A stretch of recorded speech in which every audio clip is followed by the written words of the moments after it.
Myself Dr. Junaid Khan, PG scholar, department of PSM GTCH Patna. मेरे जो guide हैं वो डॉक्टर मलका बुलंद अख्तर हैं और मेरे जो को गाइड हैं वो डॉक्टर तनवीर आलम सर हैं। मेरे जो टॉपिक है प्रेजेंटेशन का, ये मेरे सिनॉप्सिस का भी टॉपिक है, testing the efficacy of hijama in reducing the impact of planter fasciitis. यानी प्लांटर फैसाइटिस में हम हिजामा करके कितने हद तक उसको कम कर सकते हैं, ये मुझे देखना है। तो थोड़ा इंट्रोडक्शन पे चलेंगे कि प्लांटर फैसाइटिस है क्या। तो प्लांटर फैसिया जो होता है एक तरीके का थिक फाइब्रस बैंड होता है जो आपके कैल्केनियस बोन से यानी हिप बोन से शुरू होता है और आपके टोस में जाके मिल जाता है। इसमें अगर किसी वजह से इन्फ्लामेशन हो जाता है तो उसे हम लोग बोलते हैं प्लांटर फैसाइटिस। इसका इंसिडेंस देखेंगे तो 10 पेशेंट अगर आपके ओपीडी में आते हैं तो एक पेशेंट आपको ऐसा मिल ही जाएगा जिसको हिल पेन का वो कंप्लेन करता है। तो ये आपका है, यहाँ पे हम देखेंगे ये नॉर्मल है और यही फैसिया है। ये तीन जो होता है थिक फाइब्रस बैंड से मिलके बना होता है और इसका जो शेप होता है वो ट्रायंगुलर होता है। तो ये नॉर्मल है और इसमें जो होता है किसी वजह से भी इसका कॉज देखेंगे आगे किन किन वजहों से इसमें इन्फ्लामेशन हो सकता है, होने की वजह से यहाँ पे हमने अफेक्टेड एरिया दिखाया है। फिर देखेंगे कौन कौन से जो इसके रिस्क फैक्टर हैं। तो इसका सबसे पहला और इम्पोर्टेंट जो रिस्क फैक्टर है वो है आपका ओबेसिटी। जो लोग बहुत ज़्यादा ओबीस होते हैं उनका बॉडी का जो सारा वेट होता है उसका सारा प्रेशर उनके फुट पर होता है। स्टैंडिंग पोजीशन पे, वॉकिंग पोजीशन पे जब भी वो चलते हैं तो कॉन्टिन्यूअस जो वेट बियर करने की वजह से जो फुट पैड होता है उसमें स्वेलिंग हो जाता है और उसकी वजह से प्लांटर फैसाइटिस हो जाता है। प्लेस प्लैनस और प्लेस क्लेवस देखेंगे एक कंजेनाइटल कंडीशन होता है जो हमारे हिल बोन और टोज के बीच में जो आर्च बनता है नॉर्मल, वो किसी किसी पेशेंट में बहुत ज़्यादा बन जाता है जैसे हम लोग प्लेस क्लेवस के नाम से जानते हैं और किसी किसी में बहुत ज़्यादा कम होता है या कह सकते हैं कि बिल्कुल भी वो एब्सेंट होता है तो उसे हम लोग प्लेस प्लैनस बोलते हैं। इस कंडीशन पे भी प्लांटर फैसिया पे भी इसका इफेक्ट देखते हैं और उसकी वजह से वहाँ पर इन्फ्लामेशन हो जाता है। और limited dorsiflexion of ankle joint और prolong standing and walking on hard surface. जो लोग हार्ड सरफेस पर बहुत ज़्यादा चलते हैं कॉन्टिन्यूसली उनमें भी प्लांटर फैसिया में इन्फ्लामेशन हो जाता है। एंड फॉल्टी शूज़ यानी जिनका शूज़ बहुत टाइट है या बहुत ज़्यादा हार्ड है तो उनमें भी ये दिक्कत देखने को मिलता है। अब इसकी नीड ऑफ स्टडी, हमें इस पे स्टडी करने की ज़रूरत क्यों आई। तो हम देखते हैं कि जो एडल्ट है जिनका एज ग्रुप 40 से 60 साल के बीच में है उनमें ये डिजीज़ बहुत ज़्यादा कॉमन है। और अभी इंसिडेंस हमने देखा है कि 10 में से आपके एक पेशेंट कम से कम इस प्रॉब्लम को लेकर आपके ओपीडी में आते ही हैं। तो ऐसा नहीं है कि ये बीमारी उन लोगों में ज़्यादा कॉमन है जिनकी लाइफ बहुत सेडेंटरी है, बल्कि ये जो बहुत एक्टिव पर्सन्स हैं जैसे कि स्पोर्ट्स पर्सन हो गए या फिर हेल्थ केयर प्रोफेशनल्स, उनमें भी ये डिजीज़ बहुत ज़्यादा देखने को मिलता है। और इसकी वजह से लोगों को अपने डेली की जो एक्टिविटीज़ हैं उनको परफॉर्म करने में बहुत दिक्कत महसूस होती है। तो इन सब को देखते हुए, इन सब प्रॉब्लम को देखते हुए हमने इस पे अपना रिसर्च करने का सोचा। और जो भी इसके बचाव के लिए जो भी ट्रीटमेंट जो यूज़ हो रहे हैं आजकल वो बहुत अच्छा नहीं कह सकते हैं क्योंकि लोग पेन से रिलीफ पाने के लिए एनसेड्स वगैरह या स्टेरॉइड्स वगैरह का इस्तेमाल कर रहे हैं। और एज वी नो जब भी हम इन सब चीज़ों का लॉन्ग टर्म के लिए इस्तेमाल करते हैं तो उसका सीधा इफेक्ट हमारे बॉडी के सिस्टम पे देखने को मिलता है। इसमें हमारे बॉडी के सिस्टम जैसे कि कार्डियोवैस्कुलर सिस्टम हो गया, रिनल सिस्टम हो गया, डाइजेस्टिव सिस्टम जैसे कि वो सब ज़्यादा अफेक्टेड होते हैं। तो हम यहाँ पे अपने स्टडी में ये कोशिश कर रहे हैं इस सिस्टम को बिना डिस्टर्ब किए लोकली उस डिजीज को कैसे ट्रीट करें, यहाँ पे हम हिजामा के थ्रू कर रहे हैं। क्योंकि हम देखते हैं कि हिजामा जो होता है बहुत सारे मस्कुलोस्केलेटल डिजीज हो गया, पेन हो गया, स्प्रेन हो गया, इन सब में बहुत ज़्यादा इफेक्टिव साबित हुआ है। उसी कंसेप्ट को लेकर हम यहाँ पर हिजामा करना चाह रहे हैं। लिटरेचर रिव्यू देखेंगे इसका तो ये 15% जो पॉपुलेशन जो कंप्लेन करते हैं हमारे ओपीडी में उसमें देखा गया है कि 15% पॉपुलेशन जो आते हैं कंप्लेन लेकर उसमें से प्लांटर फैसाइटिस का मतलब 15% केसेस देखा गया है। और इसमें जो पेशेंट कंप्लेन करता है आपका वो ये बताएगा आपको कि जब भी डॉक्टर साहब हम बेड से सो के उठते हैं और इनिशियल जो स्टेप्स बढ़ाते हैं जैसे 1-2 कदम स्टार्टिंग के, उसमें हमको बहुत ज़्यादा दिक्कत महसूस होती है। यानी बेड से जैसे ही वो सो कर उठ रहा है 2-4 कदम उसको बढ़ाने में बहुत दिक्कत महसूस होती है, फिर धीरे-धीरे जाकर वो नॉर्मल पोज़ीशन पे आता है। या फिर ये कह सकता है कि एक पोज़ीशन पे जैसे हम काफ़ी टाइम तक खड़े हैं या फिर एक ही डेस्क पे काफ़ी देर तक बैठे हैं, यानी किसी भी एक पोज़ीशन पे अगर लंबे टाइम तक वो रहा, उसके बाद से नया पोज़ीशन ले रहा है चलने-फिरने का एक्टिविटी वाला, तो उसको दिक्कत महसूस होती है। तो इसक हिस्ट्री देखकर और जब हम क्लिनिकल एग्ज़ामिनेशन करते हैं, तो हम इसकी डायग्नोसिस बना सकते हैं कि हाँ, जो पेशेंट कंप्लेन कर रहा है, जो बता रहा है, वो प्लांटर fasciitis हो सकता है। और यहाँ पे मैंने अभी बताया कि एंसर्स वगैरह के इस्तेमाल से क्या-क्या दिक्कतें हो सकती हैं। तो बहुत ज़्यादा कंटीन्यूअस जब यूज़ करते हैं तो हमारे दिखते हैं कि डाइजेस्टिव सिस्टम में से पेप्टिक अल्सर हो गया, जिसमें आगे चलकर ब्लीडिंग हो सकती है, कार्डियोवास्कुलर साइड इफ़ेक्ट देखने को मिलते हैं और एल्डरली पीपल में नेफ्रोटॉक्सिसिटी देखने को मिल सकता है। अगर इस चीज़ को हम लोग ट्रीट नहीं करते हैं सही टाइम पर या फिर ध्यान नहीं देते हैं, तो ऐसा नहीं है कि मतलब 90% तो ये अपने आप ही सबसाइड हो जाता है। और लेकिन कुछ केसेस में यहाँ पे आपके बहुत सारे चेंजेस देखने को मिल सकते हैं, जैसे कि फाइब्रोसिस हो गया, इन्फ्लेमेटरी चेंजेस हो गया, degenerative changes, plantar tears, plantar rupture, plantar fibromatosis and the heel spur and surgery. Unani में देखेंगे कि इसको किस-किस नाम से जाना जाता है। तो यूनानी सिस्टम ऑफ मेडिसिन में इसको वज़उल अकब दैट इज़ एड़ी का दर्द, नज़उल माँ पानी उतरना या पसनाए पा के नाम से जाना जाता है। समरकंदी ने इसको वज़उल अकब को डिस्क्राइब किया है, उन्होंने बताया है कि ये एक ऐसा दर्द होता है जिससे मरीज़ जब अपना फुट ज़मीन पे रखता है तो सीवियर पेन फ़ील होता है। अलगसिर में बहुत सारे इसके कॉज़ बताए गए हैं, जिसमें से एक कॉज़ उन्होंने बताया है कि ये जो दर्द होता है एड़ी का, वो मॉर्बिड मटेरियल के अक्यूमुलेशन की वजह से होता है। और जब भी हम देखते हैं कि कहीं पर भी अगर मवाद का अक्यूमुलेशन होता है, तो उसके लिए हम लोग 2 चीज़ें करते हैं, या तो उसका इमाला कराते हैं दैट इज़ डाइवर्जन, या फिर इस्तफ़राग कराते हैं दैट इज़ एक्सक्रीशन। तो यहाँ पे बहुत सारे हम लोग यूनानी सिस्टम ऑफ मेडिसिन में इस्तफ़राग या फिर इमाला मतलब इस्तफ़राग के तरीके हैं, जिसमें से हम एक जो तरीका है जो बहुत पॉपुलर है हमारे यूनानी सिस्टम ऑफ मेडिसिन में, दैट इज़ ये क्या नाम है, हिजामा, वो हम यहाँ पे यूज़ कर रहे हैं। हिजामा की अगर डेफिनेशन देखेंगे, हिजामा की डेफिनेशन देखेंगे जो हम तैबा थ्योरी से लिए हैं, तो उसमें ये बताया गया है कि यह एक माइनर सर्जिकल प्रोसेस है। जब हम कप अप्लाई करते हैं वहाँ पर स्किन पे, तो वहाँ पर स्किन के सरफेस और कर्व के बीच में एक प्रेशर क्रिएट हो जाता है, ट्रैक्शन फोर्स क्रिएट हो जाता है, और उसकी वजह से वहाँ का जो मॉर्बिड मटेरियल होता है जो अप्लाइड एरिया का, अक्यूमुलेट होके स्किन के सरफेस पर हो आता है और वहाँ का सर्कुलेशन क्लियर हो जाता है। इस तरीके से ये अपना मतलब काम करता है। अगर ये जो सिस्टम है, अगर ये हम जो सोच रहे हैं कि हिजामा करना प्लांटर fasciitis में, अगर ये कारगर साबित हो जाता है, तो ये हम लोग के लिए बहुत ही अच्छा हो जाएगा कि हमने सिस्टम को बिना इन्वॉल्व किए, बिना सिस्टम को डिस्टर्ब किए लोकली हम इसको ट्रीट कर रहे हैं। इसका ऑब्जेक्टिव क्या है? इसका ऑब्जेक्टिव ये है कि हम देखेंगे कि हिजामा जो होता है प्लांटर fasciitis में कितना ज़्यादा इफ़ेक्टिव साबित हो गया। दूसरा ये है जो अभी बता चुके हैं हम कि ये एक अल्टरनेट और सेफ मैनेजमेंट है for the treatment of the plantar fasciitis। Methodology देखेंगे हम, तो जो स्टडी डिज़ाइन हमारा है वो before and after the study यानी pre post study non randomised control trial without control, यानी कि पहले और बाद में देखेंगे कि क्या चेंजेस आया, यानी कि ये जो थेरेपी है वो अप्लाई करने से पहले और बाद में देखेंगे कितना इसमें इफेक्ट देखने को मिला। सैंपल साइज इसका है 80 पेशेंट है, ड्यूरेशन हमारा 18 मंथ का होगा। स्टैटिकल टेक्निक यूज़ करेंगे हम लोग डाटा को एनालाइज करने के लिए। अगर कोई भी हमारे प्रोसीजर के समय कोई भी एडवर्स रिएक्शन देखने को अगर मिलता है वहाँ पर हिजामा के दौरान, तो हम इसका डिपार्टमेंट में इंस्टीट्यूशनल एथिकल कमिटी या फिर पीपीबीसी में हम इसका कंप्लेंट डाल देंगे।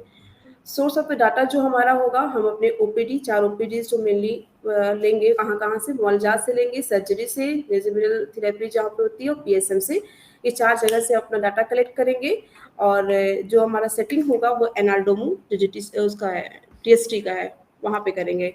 Method of collection of the data. Patient complaining the heel pain after clinical assessment would be selected for the study.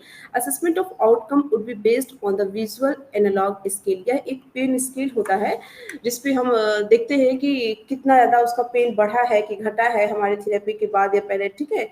ये वो स्केल है। Procedure of the study. केवल उन पेशेंट को लेंगे जो हमारे एक्सक्लूजन और इंक्लूजन क्राइटेरिया के बाद, अभी एक्सक्लूजन और इंक्लूजन क्राइटेरिया आगे हम डिस्कस करेंगे, उसमें फिट होते हैं, उन्हीं पेशेंट को हम लेंगे। हिजामा के लिए हम यहाँ पे 3 बार पेशेंट को बुलाएंगे। एक तो जिस दिन डायग्नोज होगा पेशेंट उस दिन कर देंगे, अगर पेशेंट का कंसेंट होता है तो। उसके बाद 10th डे और 20th डे पे। और आपका मैकेनिज्म जो इन्वॉल्व है, हिजामा will be diverse and eliminate the morbid material, exclude CPS and from the site of inflammation in plantar fascia, hence will be relieve the pain, swelling and alleviate the restriction of movement. Test और procedure या regiment कौन सा use कर रहे हैं, तो wet cupping that is हिजामा। और इसमें भी बताया हमने कि 3 बार बुलाएंगे और विजुअल एनालॉग से उसको हम लोग एनालाइज करेंगे। हिजामा करने से पहले कुछ हमारे इन्वेस्टिगेशन है जो हम कराएंगे, जैसे कंप्लीट ब्लड काउंट है, बीटीसीटी, एचबीएस, एजी, एचआईवी, ब्लड शुगर, और लेटरल व्यू से हम एक्सरे भी लेंगे फूट का कि कैल्केनियस जो बोन है, जो हिल बोन है, उसके अंदर कोई स्पर या फिर कोई फ्रैक्चर वगैरह तो नहीं है। अगर ऐसा केस हुआ तो उसको हम एक्सक्लूड कर देंगे। इंक्लूजन क्राइटेरिया देखेंगे, यानी किन किन पेशेंट को हम अपने स्टडी में ले रहे हैं। तो जो भी पेशेंट जो कंप्लेन कर रहे हैं और क्लिनिकली जिनका डायग्नोस हो गया है कि हाँ इनको जो है हील पेन है या फिर प्लांटर फैसाइटिस है, उन पेशेंट को रखेंगे। सभी जेंडर्स के पेशेंट को रखेंगे, जिनका एज 40 से 60 साल के बीच में है उनको रखेंगे। क्लिनिकली डायग्नोज पेशेंट और क्लिनिकली स्टेबल पेशेंट को रखेंगे। कौन कौन से क्राइटेरिया हैं जिनको हम एक्सक्लूड करेंगे, तो जो पेशेंट बहुत ज़्यादा मतलब मेंटली रिटार्ड है या बेड रिडन है, उन पेशेंट को हम निकाल देंगे। जिनका एज 14 साल से कम या 60 साल से ज़्यादा है, ऐसे पेशेंट को भी हम निकाल देंगे, अपने स्टडी में नहीं रखेंगे। और एक्सट्रीम ओबीस पेशेंट को नहीं रखेंगे। और कुछ पेशेंट जिनके अंदर ब्लड डिसऑर्डर है, जैसे कि haemophilia, sickle cell anaemia, thalassaemia, ऐसे पेशेंट को भी हमको अपने स्टडी में नहीं लेना है। पेशेंट जिनके अंदर कंजेनाइटल डिसेबिलिटी जैसे आर्च फुट, फ्लैट फुट, अभी बताया पेस प्लानस प्लस क्लेवस, उन पेशेंट को भी एक्सक्लूड करेंगे। कैल्केनियस या हील स्पर है उनको भी नहीं लेंगे। टेंडन लिगामेंट पे कोई इंजरी है उनको भी नहीं लेंगे। ट्रॉमेटिक पेशेंट हो गए, किसी के अंदर मैलिग्नेंसी है उनको भी नहीं लेंगे। प्रेग्नेंट और लैक्टेटिंग मदर्स को भी एक्सक्लूड करेंगे यहाँ पर।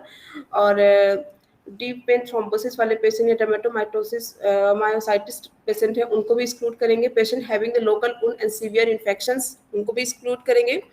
और जो पेशेंट मतलब फॉलो अप के लिए तैयार नहीं है, ऐसे पेशेंट को भी हम एक्सक्लूड कर देंगे। यहाँ पे 3 फॉलो अप के लिए बुलाया गया है, 3 विजिट हम रखे हैं। फर्स्ट विजिट 0 डे पे, यानी जिस दिन डायग्नोज हुआ उस दिन। सेकेंड जो होता है 7 से 10 दिन के बीच में, फिर उसके बाद से 20 दिन के बाद।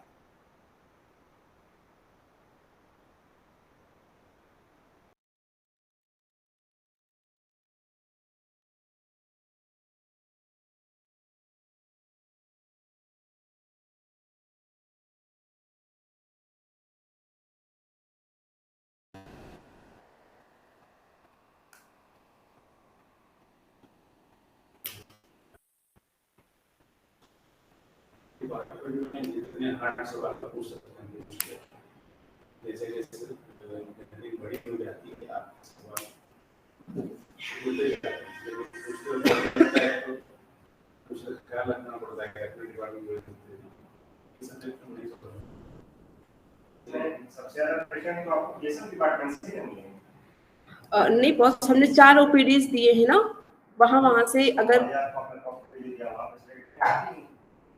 हाँ पेशेंट आते हैं बहुत अच्छे पेन के।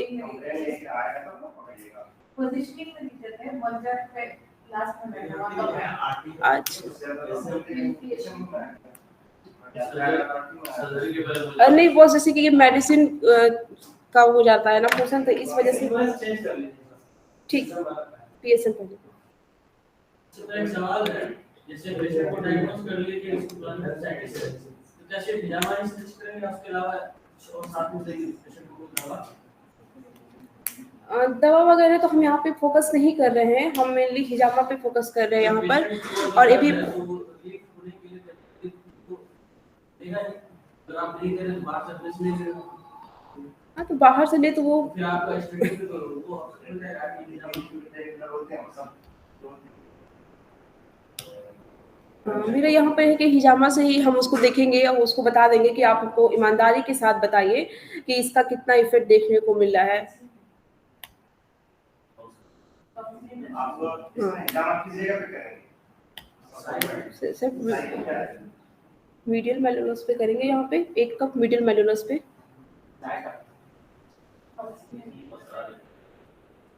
इसमें कैसे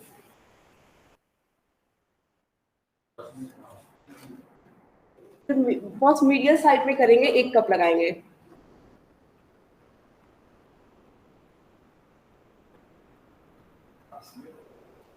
अब आगे सर से पूछिए।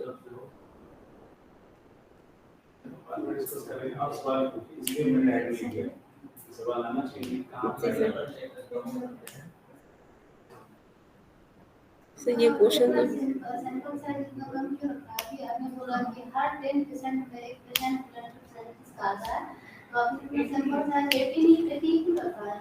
क्योंकि हमको लगता है लास्ट पे जाते हैं तो बहुत कम टाइम बचेगा। नहीं हम कम है, जब 10% कितना है? ये मैंने स्टडी डिजाइन मतलब रिसर्च पेपर से उठाया है कि नहीं, मैंने ये नहीं कहा कि जीटीसीएच में हर 10% पे 1 आता है। मैंने कहा रिसर्च में देखा गया है। 18 मंथ में आपको बस 80%। तो देखिए ना 18 मंथ कहाँ बचेगा, अभी होते होते बहुत कम टाइम बचेगा, इसको ध्यान में रखते हुए। ओबीस पेशेंट मैम ये नहीं कहा मैंने कि ओबीस पेशेंट को नहीं लेंगे, मैंने कहा कि ये रिस्क फैक्टर क्यों है। मैम देखिए क्योंकि जो पेशेंट बहुत ज्यादा ओबीस होते हैं उनके बॉडी का सारा प्रेशर जो होता है कॉन्टिन्यूसली उनका जो फूड पैड होता है वो बियर करता है। नहीं मैंने एक्सक्लूड नहीं किया, मैंने अच्छा नहीं तो वो मैंने बहुत ज्यादा जो एक्सट्रीम ओबीस है, हाँ वो जो एक्सट्रीम ओबीस है, ऐसे नॉर्मल ओबीस वालों को मैंने नहीं कहा है। अब मैम वेट उठ मैं भी नहीं ओके। यहाँ पे मैंने देखिए लिखा है एक्सट्रीम ओबीस लिखा है मैम। अब जैसे कोई 1 कुंटल से ऊपर हो गया, उन पेशेंट को कैसे रखेंगे? BMI से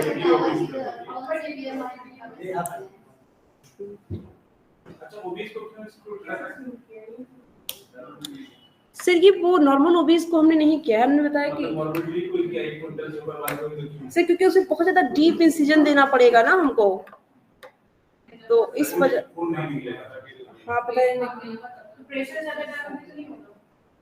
पता नहीं इफेक्टिव होगा कि नहीं होगा उसकी ओबेसिटी की वजह से, इस वजह से हमने उसको एक्सक्लूड कर दिया है। जी सर मैंने देखा था, हमको दिक्कत आएगी यही डीप इंसिजन देना पड़ेगा और पता नहीं उस पे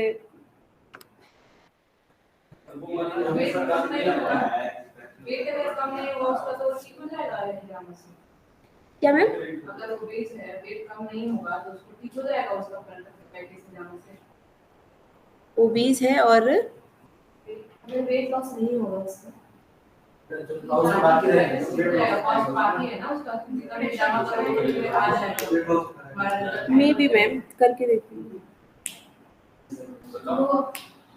रिकरेंस के चांस बढ़ेगा है रिकरेंस के चांस बढ़ेगा वेट कंडीशनल है। तो स्टडी के साथ एक पैरेलल चीज होती है क्योंकि स्टडी में आप वेट के रिड्यूस करने का दूसरा एक पैरामीटर नहीं ले सकते, जैसे कि आप इंटरव्यू नहीं ले सकते। जी आप हिजामा में बढ़ने लेकिन आप सजेस्ट कर सकते हैं जो पोस्ट स्टडी पे आप चीजों को कंट्रोल कीजिए रिस्क फैक्टर रिस्क फैक्टर को ओबेसिटी लॉन्ग पीरियड के आप कर सकते हैं, ओबेसिटी कंट्रोल कीजिए नहीं तो दोबारा हो सकता है। जैसे हिजामा के साथ दवा करते हैं ना इसके बाद फिर वो बीमारी नहीं होगी, जड़ से खत्म करने वाला दवा नहीं करके जितने रिस्क फैक्टर है वो सजेस्ट करेंगे आप इसको कंट्रोल कीजिए।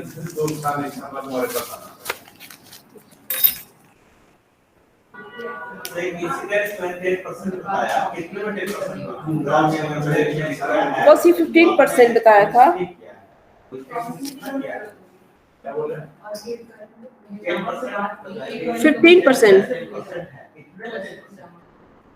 100 का मतलब ये होता है कि 100 में ही होगा। परसेंटेज से भी है, चाहे 1 लाख निकालिए 5 रुपए जी और बातें ले लो परसेंट तो इतने में 10% वही होगा जो 100 में होगा 100 में होगा। निकाल ये रेलेवेंट बात है कि जब आपने कहा कि 10% आपने दावा किया स्टडी में, फिर 80 होना चाहिए। सर, क्योंकि हमको लगता है ना कि एथिकल होते होते हमारा टाइम बहुत कम बचेगा, तो इस वजह से सर हम थोड़ा सेफ जोन। नहीं सर, मैं जो सही बात है वो बता रही हूँ, तो उस चीज को मैं सोचते हुए थोड़ा सैंपल साइज कम। मतलब सही इसने बोला कि पठान और जो नहीं बोला। अब लग रहा है आप चंगेज खानदान से हैं, ठीक है? इसको बढ़ा सकते हैं और दूसरी एक नहीं उसको तो आपने आंसर पूछो तो गलत कर। आपने कहा कि ये स्टडी जो है वो जीटीसीएच की नहीं है, आपको तो जहाँ स्टडी करनी हो वहाँ पर ग्रेड मिलते हैं। जीटीसीएच का ना हो पटना का हो एटलीस्ट एरिया ट्रेडिंग जीटीसीएच। चल इंशाल्लाह इस पे ढूंढूंगी मैं, अगर कोई मिल जाता है इस साइड पर। अपनी स्टडी सेटिंग के आसपास करें। जी सर। आपने प्रिविलेज रेट देखी, आपने का स्टडी कर रहे हैं, आप यहाँ मेरठ में किया है, उसमें रेलेवेंट होगा। बहुत सारी वहाँ की कम्युनिटी की प्रॉब्लम है जो यहाँ पे हम आपको जनरलाइज नहीं कर सकते। जी सर। यहाँ देखिए कितना परसेंट है लोग, जैसे आप देखिएगा लीवर की प्रॉब्लम इंडिया में बहुत ज्यादा नहीं है, बैंगलोर में ज्यादा है, क्योंकि सब दारू पीते जाते हैं। वहाँ देखिए आपके अल्सर बहुत ज्यादा है, अल्सर वो भी कॉज कर रहा है, कुछ एरिया में वो वैरी करता है। अब दूसरी बात आई कि क्या कोई स्टडी हुई है इससे पहले? सर हुई है, लेकिन वेट कपिंग को लेकर नहीं हुई है, ड्राई कपिंग को लेकर हुई है। उन्होंने बाद में ये बात क्लियर कर दिया था कि कोई ज्यादा खास इफेक्ट नहीं देखने को मिला है।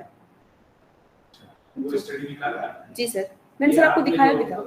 अपनी एक साइट ऑफ एप्लीकेशन पूछा उन्होंने, वो कैसे की, कहाँ लगाना है? वो नहीं हम वहीं लगाए जो फेशियल का जो स्पेस है सोल पे, मतलब नीचे होता है बैक में यहाँ पे। सर वहाँ की स्किन बहुत हार्ड है, इस वजह से। तो बहुत शार्प है, टी काटने वाला ब्लड अवेलेबल दुनिया में। स्किन को नहीं कटेगा, वहाँ क्यों नहीं कटेगा?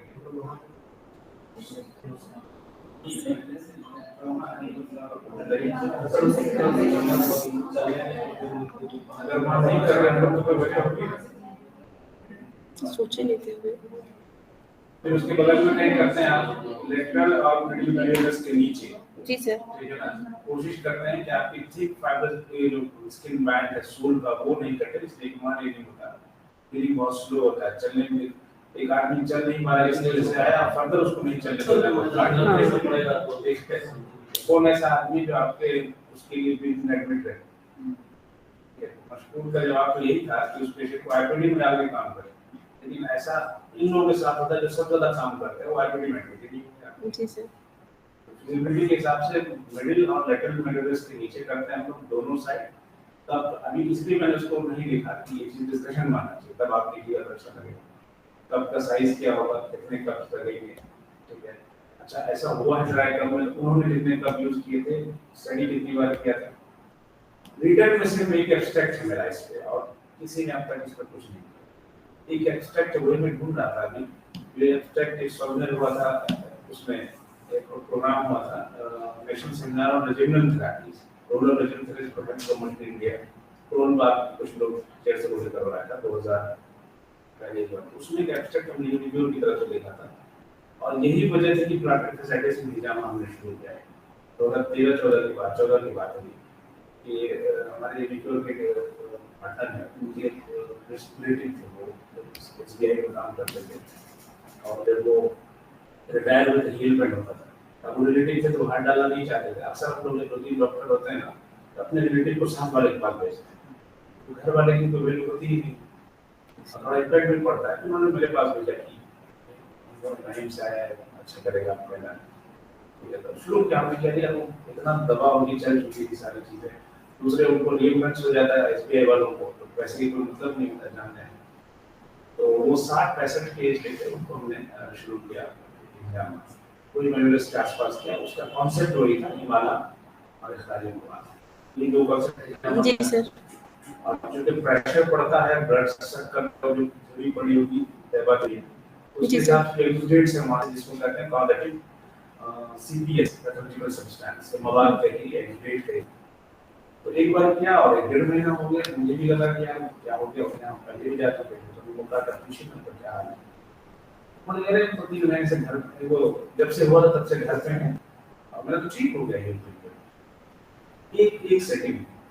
तो मुझे लगा कैसे क्या जाके हो गया, कंफर्म करने के लिए उनको बुलाने के लिए बोला कि 3-4-5 महीने तक घर रहे। क्या आदमी का कहेंगे, फिर वो जब आए जबरदस्ती एक सेटिंग और किया, क्योंकि एक बार और करना बोला दर्द होता है, इतना पेन होता है। उसके 2-3 साल तक उनको हम लोग ने फॉलो अप में रहे। अभी फिर पूछेंगे उनसे कि आप क्या हाल है, वो हुआ ही नहीं। इसकी वजह से फिर हम लोग वहाँ शुरू किया, और आरआरए में जो जानने वाले थे लोग, उनको भी लगा कि आप लोग भी इस पे प्रोजेक्ट बन रहा था आरआरए में, लॉन्ग टर्म प्रोजेक्ट लेने का। तो ऑलरेडी प्रोजेक्ट बन के तैयार है मेरे पास भी, सोच रहा पहला प्रोजेक्ट कॉलेज में उसी को अप्लाई करेंगे, उस पे आ जाएगा। प्रोजेक्ट आता है तो हम लोग करते हैं उससे। तो उसके अलावा वो राइट अप में कोई रिसर्च टाइप का जो केस स्टडी हो, तो इस तरह की मिली नहीं थी। सर तो आप लोगों ने कितने कप यूज किया था? 2? इसका ये सवाल आना था, जो लिखा था नहीं, हमने लिखा था फुल लेंथ पेपर में, हम विस्तार से बात करेंगे, फुल लेंथ पेपर कभी हुआ ही नहीं। लेकिन हमने 2 से 3 कप छोटे वाले, 2 ही छोटा, जो बिल्कुल 2 नंबर वाला कप आता है, 5 नंबर जी सर। 5 के 6 नंबर आता है। होता है कभी भी एक तो दिया ये किधर तो से जामा तो बुका ये सर नहीं आपके पास था। जी एसओपी से जो जामा का उसमें लेकिन नंबरिंग अलग दिया हुआ 6 नंबर पे सबसे बड़ा इसीलिए मैंने कहा ना कि नंबरिंग वो आप डिपेंड करता है कि ये इस रेवेन्यू की तरफ से आई है, रेवेन्यू की तरफ से आई है। ये कौन हमारे पास तो मान लिया दिया जाएगा इस मतलब फिर से नंबरिंग की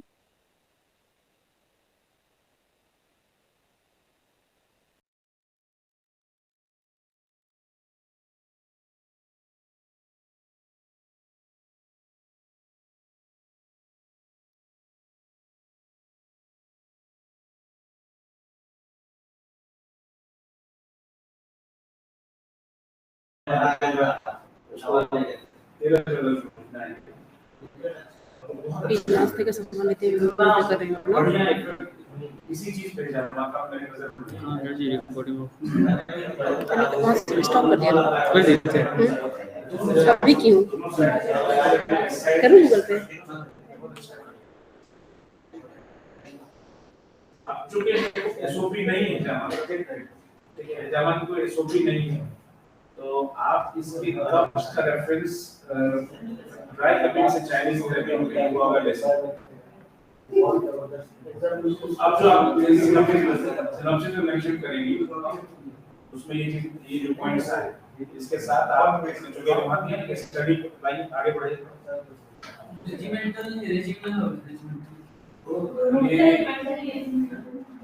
ये जो प्रोसीजर है ना, यहाँ पे टेस्टिंग ड्रग होती है या टेस्टिंग प्रोसीजर है।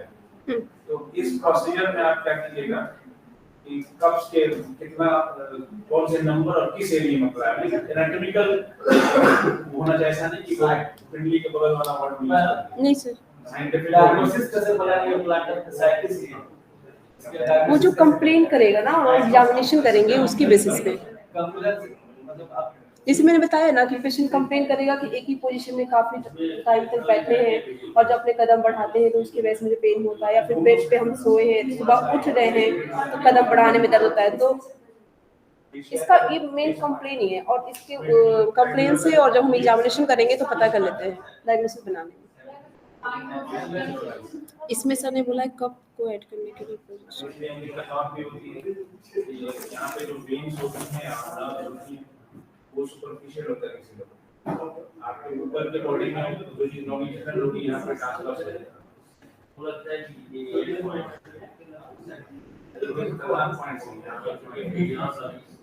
इसलिए इसमें लंबा कट के बजाय थोड़ा सा प्रिक देना पड़ेगा। लंबा दिया तो पता नीचे की वेन्स कट नहीं होगी तो दिक्कत हो सकती है। दूसरे यहाँ पे आपको ऊपर से सिर्फ वर्टिकल नहीं मारना है, पैर की जो रन कर रहा है सोल ना, उसके अलाउंग कीजिएगा तब लॉन्गिट्यूडनल होगा। अदरवाइज नहीं तो दूसरी भी वहाँ पे नर्व्स वगैरह आ रही है उसका तो एकदम 90 डिग्री पे कट मार देते हैं।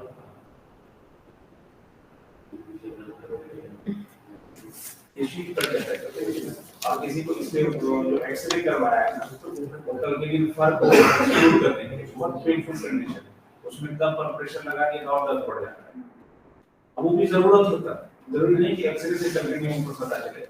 ठीक है, ऐसे क्लिनिकल साइंस कुछ के आते हैं जिससे आप पता कर सकते हैं। हाँ, क्लिनिकल डायग्नोसिस बस दर्द से और उसका बताया ना उसने कि जब बहुत देर आराम करने के बाद जब पहला पैर रखते हैं तो उसमें दर्द होता है क्योंकि वो सारी जो ब्लड से जमा हो जाती है शीट के बेस और फिर जैसे वो आगे बढ़ते हैं डिस्पर्स जैसे होता है उसको आराम मिलता है। यही तो हिमालय कॉन्सेप्ट पे डिस्पर्स करते हैं। उसको खुद बता रहा है कि हिमालय हो गया प्रेशर से या एक्सरसाइज से चलने से, तो यहाँ हम लोग यहाँ से हिमालय तक इसमें प्लांटर फेशिया में कर सकते हैं।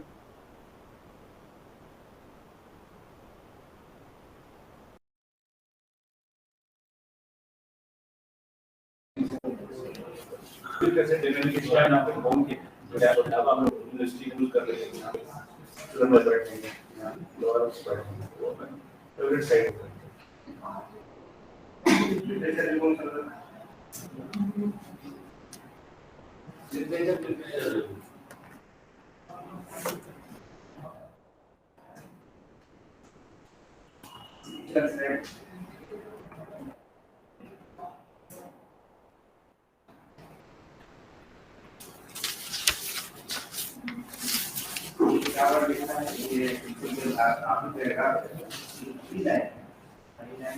किसका बॉस? हाँ हाँ, there are many way of Himalaya पसनायपा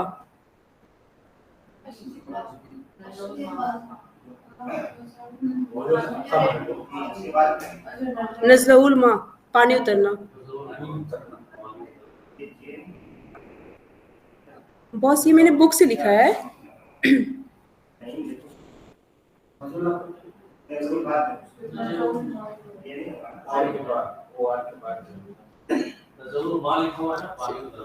जी अच्छा ये नोट्स रखना तो प्रेजेंट करेंगे पार्टिसिपेंट।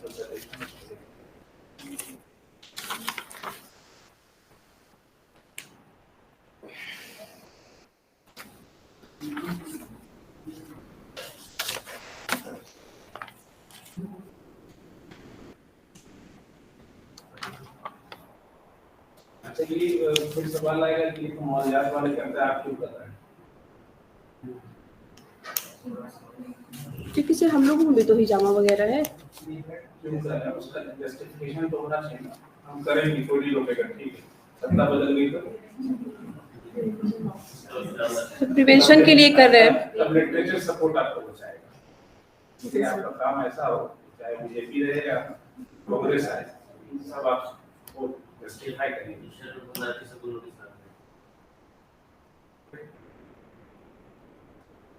उसकी वो दो तीन वजह बताएंगे। एक तो ये हमारे सिलेबस में है, यस सर। दूसरी वजह ये कि सेकेंडरी प्रिवेंशन एज पर टाइटल ऊपर देखिए फर्स्ट एक क्लिनिकली और इंटर डालना एक और इंटर दोनों में गैप लगा हुआ तो हो जाएगा वन और इंटर किसी को रोकना है efficacy of in plant practice करते हैं तो मौलियात का था। जी सर। इम्पैक्ट इसका मतलब होता है कि आप ऑल्टरिंग कर रहे हैं प्रोसेस और अब वहीं पे जाओ पीला वाला स्लाइड देगा जिसको थे से पहले इसलिए इस पीला को हाईलाइट किया है। these are the sequel of the planting process। ठीक है, planter fibromatosis, plant ruptures, planter tear, degenerative changes and surgery ultimately। ये अगर आप नहीं रोकेंगे इसके प्रोग्रेस को तो सर्जरी जाएगा तो बहुत कामयाब है। जी सर। तो क्यों इतना टेंशन झेले, इससे बचने के इस प्रोसेस को अगर निजामा करते हैं तो वही हॉल्ट कर देंगे early diagnosis and prompt treatment that is the second treatment. दोनों चीज एंगल आ गया आपका। आपको मौजूदा सब्जेक्शन आएगा, पत्ता भले सारे सारे मन की वहीं से रहे, लेकिन बोलने का आपके पास हो गया तो सर ये मामला है, इसलिए ग्रुप का इसे रखेती नहीं करना है कि हमारी चीज से हम जो चाहें करें, हम जस्टिफिकेशन देंगे हम क्या कर सकते हैं। जब वो सेंटर खुला था तो सब लोग पूछते थे, चलो काम कर रहे थे, सब ज्यादा टेंशन हुई हमारे डिपार्टमेंट के लोगों से ज्यादा तो एक प्रेजेंटेशन दिया था वो याद है, जो फर्स्ट मैडम का डे तो उसमें मैंने बताया था कि इंसानी शिक्षक तरीके क्या है और फिर हमने क्या अलाउ है। आपको जो चाहिए कि हमको जो मनाएगा अपने जस्टिफिकेशन से करेगा, तो दुनिया में नहीं कर किसी बदलाव को बताई तो आपने ये सवाल नहीं आया। तो इसलिए आप जो चीज देर तक जाएगी वो है चीजों तलवार से स्नान फैला वाला खत्म हो गया। तो आप चीजों को समझा दीजिए कि इसलिए कर रहे हैं, आप सजेशन दीजिए खत्म। यही सवाल बार बार आएगा, एथिकल में भी आएगा, तो आपको डिफरेंट करना है। मैं जी सर। जरूरत ही नहीं पड़े मेरे बोलने की, आप इतना बोल्डली इस बात को रखिए कि बाकी को नहीं समान है। जी सर। ठीक है, और कुछ नहीं इसमें आप जो है थोड़ा सा वर्ड चेंज करवाइए, इसी चीज को सिनॉप्सिस में करवाइए और हिजामा की पोजीशन में बोलिए। ठीक है, इनका फिर तैयार हो गया, आपको जरूरत नहीं बची। अगर एक हफ्ते में आपका हैंडल में प्रेजेंटेशन देना हो तैयार है? जी सर। एक सिनॉप्सिस को बहुत अच्छा प्रेजेंटेशन है, वो वही लगेगा ना।